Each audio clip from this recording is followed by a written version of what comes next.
Assalamualaikum anak-anak. Alhamdulillah hari ini kalian masih diberi kesehatan kan? Ustazah juga alhamdulillah masih sehat walafiat. Kali ini kita akan bertemu lagi dengan topik yang berbeda, yaitu apa ya topiknya? Ya, topiknya adalah wawancara. Nah, kalian pasti tahu kan dan pernah melakukan wawancara. Ustazah pernah masih ingat ketika kalian kelas 3, kalian diminta oleh Ustazah Listia berkeliling mencari menemui narasumber untuk memberikan pertanyaan atau melakukan wawancara. Nah, di sini Ustazah akan mengulang kembali materi tentang wawancara. Sudah siap? Siapkan bukunya, alat tulisnya, dan simak baik-baik ya. Apa sih wawancara itu, Ustazah? Wawancara adalah kegiatan tanya jawab yang dilakukan untuk memperoleh informasi secara rinci tentang suatu hal atau peristiwa. Nah, syarat untuk terjadinya sebuah wawancara itu harus ada satu pewawancara dan yang kedua adalah narasumber. Wawancara itu dan narasumber itu apa, Ustazah? Dengarkan baik-baik penjelasan Ustazah berikut ini ya. Siapkan alat tulis dan buku catatannya. Baik, Ustazah. Wawancara adalah kegiatan tanya jawab yang dilakukan untuk memperoleh informasi secara rinci tentang suatu hal atau peristiwa. Jadi, ketika kalian ingin memperoleh sebuah informasi secara rinci, maka kalian harus melakukan wawancara. Nah, syarat terjadinya wawancara itu tadi ada dua kan? Yang pertama yaitu pewawancara. Pewawancara adalah orang yang diwawancarai. Dan yang kedua itu adalah narasumber. Nah, narasumber di sini adalah orang yang diwawancarai. Wawancara dapat dilakukan oleh satu narasumber atau beberapa narasumber. Lebih dari satu bisa. Nah, tahapan wawancara ada 3. Yang pertama, sebelum wawancara.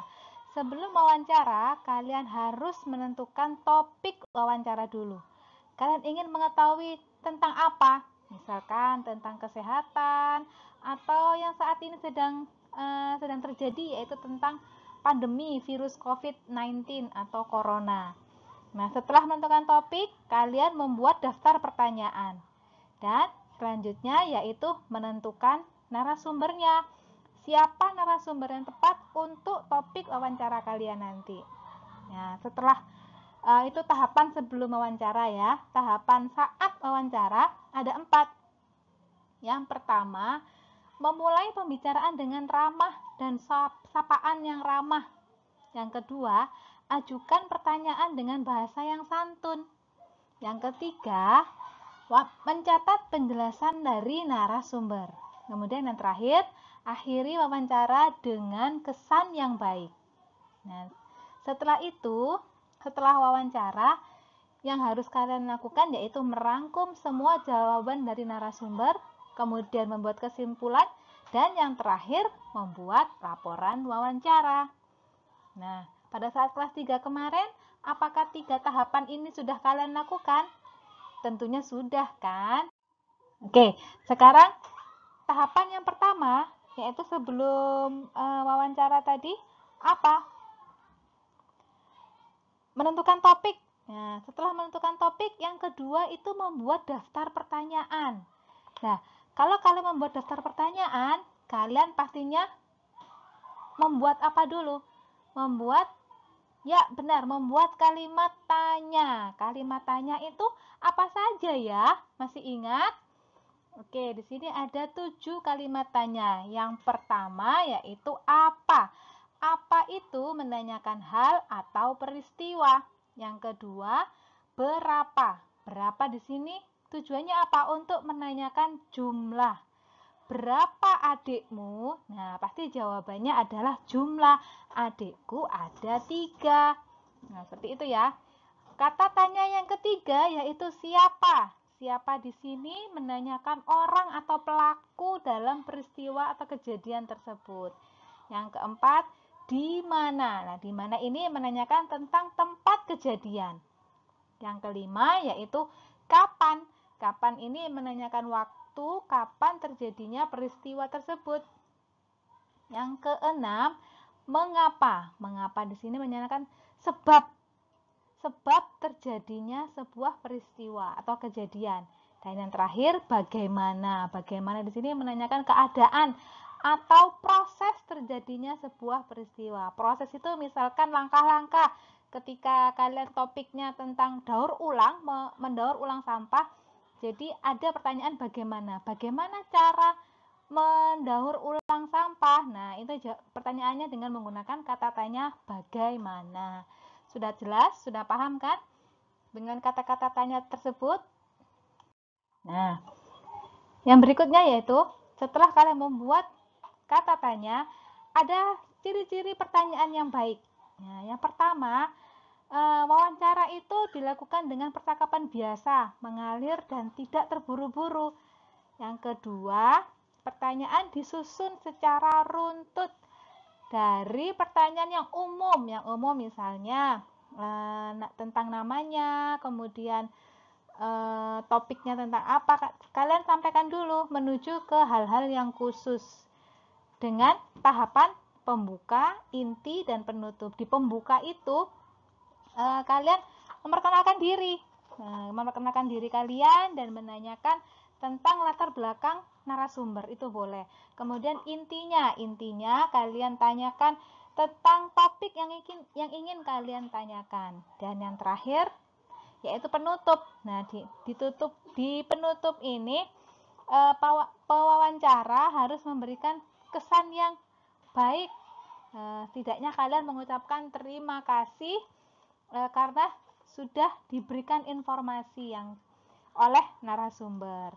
Nah, ciri pertanyaan yang baik yang keempat yaitu berkelanjutan. Jadi pertanyaannya itu berkelanjutan, tidak tiba-tiba setelah kalian menanyakan prosesnya bagaimana Pak, kemudian kalian menanyakan hal yang berbeda. Nah, itu kan tidak berkelanjutan, itu tidak disarankan karena itu bukan ciri pertanyaan yang baik. Yang kelima, setelah narasumber menjawab pertanyaan, kalian bisa membuat pertanyaan improvisasi. Improvisasi itu tidak direncanakan, tapi masih berkaitan dengan jawaban narasumber. Ya, seperti itu ya. Nah, tahapan berikutnya, setelah kalian membuat daftar pertanyaan, menentukan topik, membuat daftar pertanyaan, kalian harus menentukan narasumber. Nah, ini penting. Kenapa? Menentukan narasumber itu tidak asal. Syaratnya ada 3, yaitu yang pertama, narasumber itu harus memiliki pengetahuan di bidang tertentu yang berkaitan dengan topik wawancara kalian. Misalnya, kalian ingin mengetahui topiknya tentang kesehatan. Nah, topiknya bagaimana imunisasi tentang virus COVID-19. Nah, itu kalian mencari narasumbernya di mana? Bisakah kalian mencari narasumber di Pak Satpam? Nah, kan tidak bisa. Jadi harus sesuai dengan bidangnya. Misalkan tentang kesehatan atau imunisasi tentang COVID-19, ya kalian harus ke dokter. Nah, seperti itu. Yang kedua, memiliki keahlian dalam suatu bidang yang berkaitan dengan topik. Seperti yang tadi ya. Yang ketiga, narasumber itu pernah mengalami atau terlibat dalam peristiwa yang berkaitan dengan topik. Misalnya, ada kejadian kebakaran di sebuah pasar. Nah, kalian bisa menentukan narasumber dari orang yang pernah terlibat atau yang ada di kejadian tersebut. Nah, itu bisa dijadikan narasumber. Oke, berikutnya yaitu selama kalian wawancara itu kalian harus memiliki sikap berikut ini. Yang pertama, seperti tadi nggih, kalian harus memperkenalkan diri. Juga menyatakan maksud kalian wawancara itu apa? Tujuannya wawancara itu kalian apa? Itu harus jelas disampaikan kepada narasumber. Yang kedua, kalian juga harus minta kesediaan dari narasumber. Dan ingat, dengan bahasa yang santun. Yang ketiga, kalian harus menepati janji. Ketika sudah janjian dengan narasumber, kan harus tepati, tidak boleh meleset. Kalaupun ada uzur yang memang hari itu tidak bisa hadir, sebelumnya harus memberikan informasi agar narasumber tidak menanti. Nah, seperti itu ya. Yang keempat, kalian harus melayani narasumber dengan baik. Yang kelima, berbicara dengan bahasa yang santun serta interaktif. Interaktif di sini harus aktif kepada narasumber. Jadi tidak diam saja.